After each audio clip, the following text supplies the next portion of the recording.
and welcome back to my channel.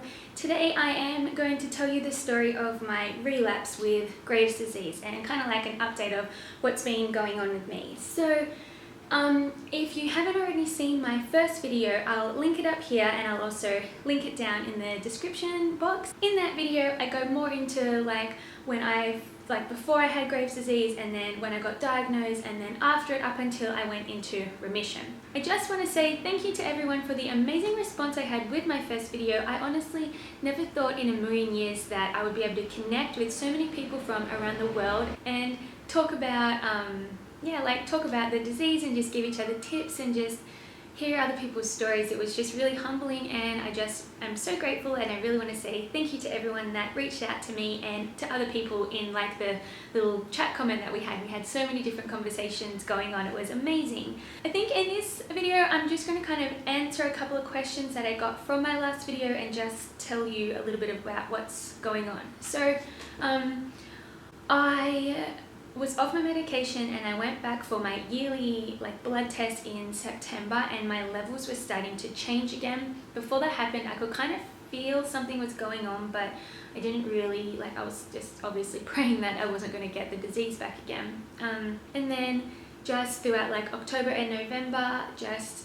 my tremors started to come back. I constantly felt I always felt like this, but since winter, so June, July, I felt like I was always choking in my throat. I was constantly going and clearing my throat and coughing, and that was really annoying. I just felt like I was choking, and I think that's because if you see now, my thyroid is really enlarged. Today actually it is quite swollen. Yesterday it wasn't this big, but it might be because I went to the gym this morning, I'm not too sure. So that was really annoying. Let me know if that happened to you. Do you ever feel like you're choking? Because it's drives me nuts. Things just started to change, and then I found out I was moving to Dubai, and so I thought, I should definitely go to the doctors and make sure I'm okay before I go. And then it turns out my levels were all crazy and I had to go back on my medication. So I've only been living here for 3 weeks now, so I have to find a new endocrinologist and doctor here, because I obviously need to get my medication, or I have my medication, but I need to get my blood tests and everything constantly. So yeah, that basically takes us up to now. So I'm just going to answer a couple of questions. I have them written down here in my book of just some things that people have asked me about what I have been doing to kind of help me to feel better. So one thing is diet. I find that is so important in keeping your energy levels up and making you feel good. I kind of try and eat more of a plant-based diet, but I find when I am just vegetarian, I get really fatigued. So occasionally in the week, a couple of times a week, I do eat white meat, so chicken, mainly just chicken really. That's basically all I eat. As soon as I wake up in the morning, that's when I find my tremors are the worst. So I nourish my body straight away. I have a big smoothie and I just pack it full of bananas and so many different fruits, and I find that really instantly gives me a big energy lift, and I just feel really good. And then throughout the day I really stay away from fatty foods and highly processed foods. I try and eat just super clean, and that has definitely made a difference in how I feel. I read somewhere that mushrooms are fantastic for you if you have an autoimmune disease, so I try and eat a lot of mushrooms. Now, next is exercise. I do still exercise. I exercise almost every day. I don't do cardio because I find that when I do cardio, my body just doesn't like that. I get overly tired and I just shake like crazy. So cardio is not something I really do. I do light cardio, but not until I'm puffed or anything, just because it makes me feel good.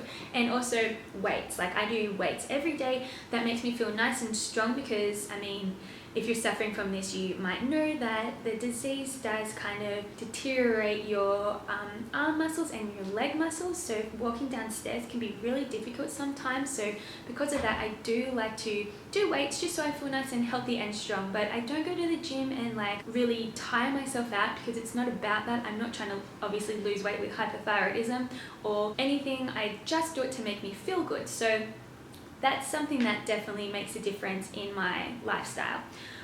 Also, big thing that like I get lots of questions about, and lots of young people especially say like it's so hard to change your lifestyle, and I agree. Like I used to be really active and do so much, and I just can't now, and it took me a really long time to kind of balance rest and like doing activities. So I just don't plan my days like too big, because I know that I'm going to get too exhausted and it will take me like 3 days to recover. So I understand like it is kind of scary and you don't want to change your lifestyle, but it's just something that you're going to have to find balance with. Also, staying positive is so important. I find that when I'm like, I'm sick, like I feel so tired, oh like poor me, that's when I feel the worst. So I really try and just stay positive. I don't even think about it. If like people ask like, how are you? I'm like, yeah, I'm great, even if I don't feel good, because when people were asking me and I was like, oh yeah, like I feel really bad, I felt terrible. So staying positive is like so important, and don't give in to the disease, because I know like some mornings I don't want to get out of bed, but that is not a life. Like I don't want to live my life like that. I want my old life back. I want to be active, I want to exercise, I want to be happy. And I think it's important to not dwell that you have this condition. Yeah, you have it, you might have to make some changes, but I mean, just embrace it. It's the new you. I mean, for me, it was kind of a blessing in disguise. I think my diet and my exercise routine is way healthier than it ever was. I mean, I used to have a terrible diet when I was a dancer. I would go all day and like not eat. I used to starve myself because I thought that, you know, I had to be skinny. That's possibly part of the reason why I have this now, unfortunately.